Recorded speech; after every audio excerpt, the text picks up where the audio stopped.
سیاحت جو ہے وہ تقریباً ضم کر چکا ہے وہ مقبوضہ کشمیر کو. تو آج 2 سال گزر چکے ہیں. جو صورتحال ہے 760 دن گزرنے کے بعد مقبوضہ کشمیر کی وہ ویسی ہی ہے جیسی 2 سال پہلے بھارت نے شروع کی تھی. تو ایز اے کشمیری اور ایز اے اہل حدیث کے پریزیڈنٹ آپ کیا کہنا چاہیں گے؟ جی بسم اللہ الرحمن الرحیم. بیسیکلی جو ہندوستان نے جو آرٹیکل ختم کیا اور کشمیر کی آئینی جو تشخص تھا اس کو جب ختم کیا تو اس حوالے سے ہندوستان یہ سمجھتا ہے کہ شاید ہم یہ تشخص ختم کر کے کشمیریوں کو دبا دیں گے.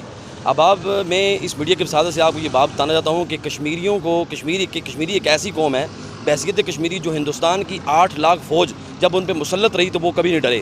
تو وہ کشمیری جن کا آرٹیکل ختم کر کے آج اگر ہندوستان یہ سمجھے گا کہ ہم ان کو دبا دیں گے یہ قطعاً نہیں ہو سکتا. اس لیے کہ اگر آپ دیکھیں ہمارے ملک کے اندر بھی اگر ایک چھوٹی سی قربانی بھی ہم کسی کی خاطر دیتے ہیں تو اس قربانی کا خون رائگاں نہیں جاتا. یہ قربانی تو ہم نے اللہ کی رضا کے لیے دی ہوئی ہے, اپنے وقت کی سالمیت کے لیے دی ہوئی ہے اور اپنے ملک پاکستان کی خاطر دی ہوئی ہے.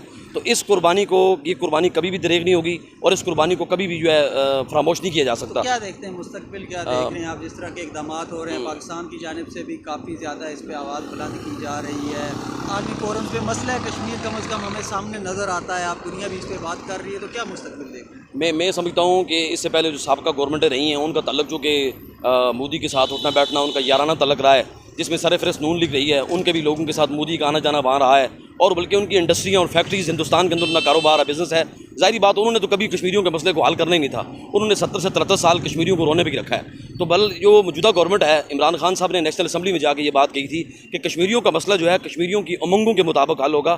تو میں آج کے اس دور کے اندر جو ہماری پاکستان تحریک انصاف کی جو گورنمنٹ آزاد کشمیر کے اندر بنی ہے اور پاکستان کے اندر جو یہ گورنمنٹ چل رہی ہے تو ہمیں امید ہے انشاءاللہ کہ عمران خان صاحب کی ویژن کے مطابق ابھی جو موجودہ انہوں نے کشمیر کے لیے جو ایجنڈا اٹھایا ہوا ہے اس میں بہتری آئے گی اور کشمیریوں کے امنگوں کے مطابق انشاءاللہ کشمیریوں کا مسئلہ جو ہے حل ہوگا.